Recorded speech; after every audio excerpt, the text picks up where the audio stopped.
Bismillahirrahmanirrahim. Assalamualaikum warahmatullahi wabarakatuh. Bagaimana sobat ngaji Edi dimanapun berada? Baik, kami sekarang akan membahas tentang fenomena yang sangat medis sekali, yaitu sobat yaitu nyawa semurah labu siam. Kenapa semurah labu siam? Yuk kita simak. Tragedi 28 Februari tahun 2026 di Desa Telaga, Sugenang, Cianjur menyisakan luka mendalam. Ya, sebut saja Minta 56, lelaki Parubaya sangat miskin, dipukuli hingga tewas setelah diduga mengambil 2 labu siam untuk berbuka puasa bersama ibunya. Ia sempat dirawat dan meninggal 2 hari kemudian. Pelaku diproses hukum, namun peristiwa ini tidak berhenti pada aspek kriminal semata. Demi 2 labu siam, nyawa melayang, sebuah ironi pahit di negeri yang kaya sumber daya alam ini. Secara resmi, BPS mencatat kemiskinan sekitar 9-10% atau kurang lebih kurang 25 juta jiwa, coba sobat ngaji. Namun dengan standar World Bank US 6,85 US dollar sampai 8,30, sekitar 60,3% penduduk tergolong miskin atau rentan dalam daya beli kebutuhan dasar. Angka ini menunjukkan rapuhnya fondasi kesejahteraan.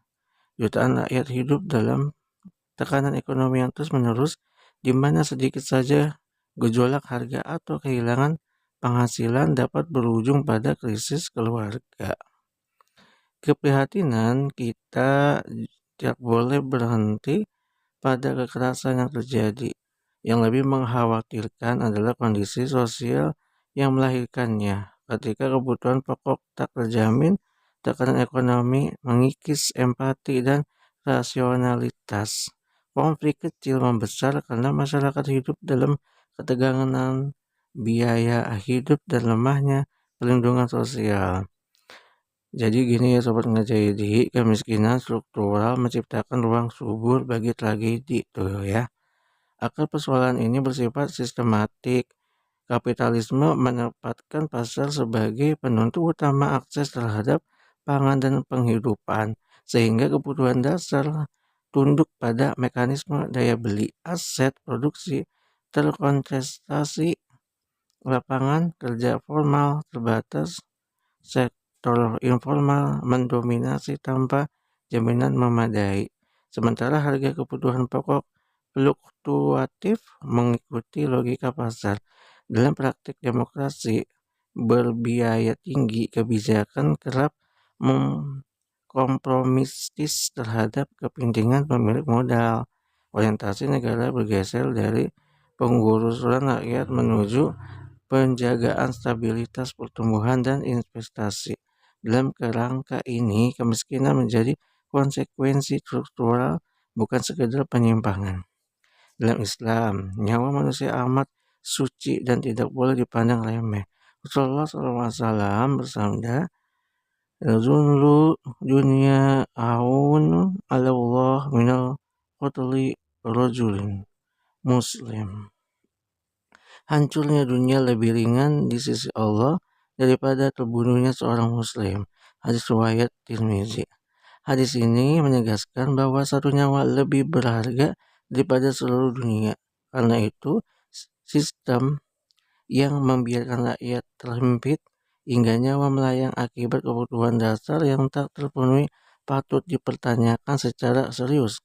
Islam juga menetapkan tanggung jawab kepemimpinan secara tegas. Rasulullah SAW bersabda, kullukum ra'in wa kullukum mas'ulun an ra'iyatihi. Setiap kalian adalah pemimpin dan setiap kalian akan diminta pertanggungjawaban atas yang dipimpinnya. Hadis riwayat Bukhari dan Muslim.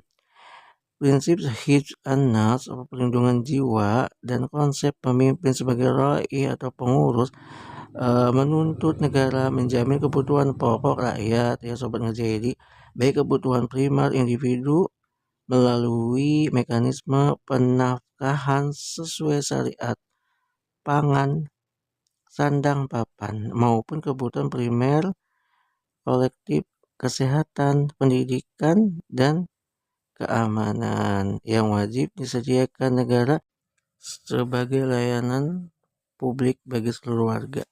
Solusi Islam tidak berhenti pada bantuan sesaat, tetapi pada tata kelola menyeluruh, sumber daya strategis dikelola untuk kemaslahatan umum, distribusi kekayaan diatur melalui mekanisme baitul mal, serta diatur melalui zakat dan pos kepemilikan umum, dimaksimalkan untuk memastikan setiap warga terpenuhi kebutuhan dasarnya.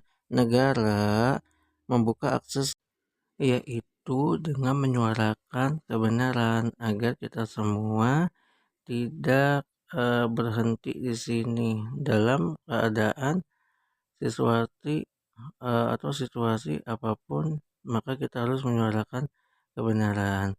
Baik, mungkin itu saja dari kami Sobat Ngaji ID. Ya, wassalamualaikum warahmatullahi wabarakatuh.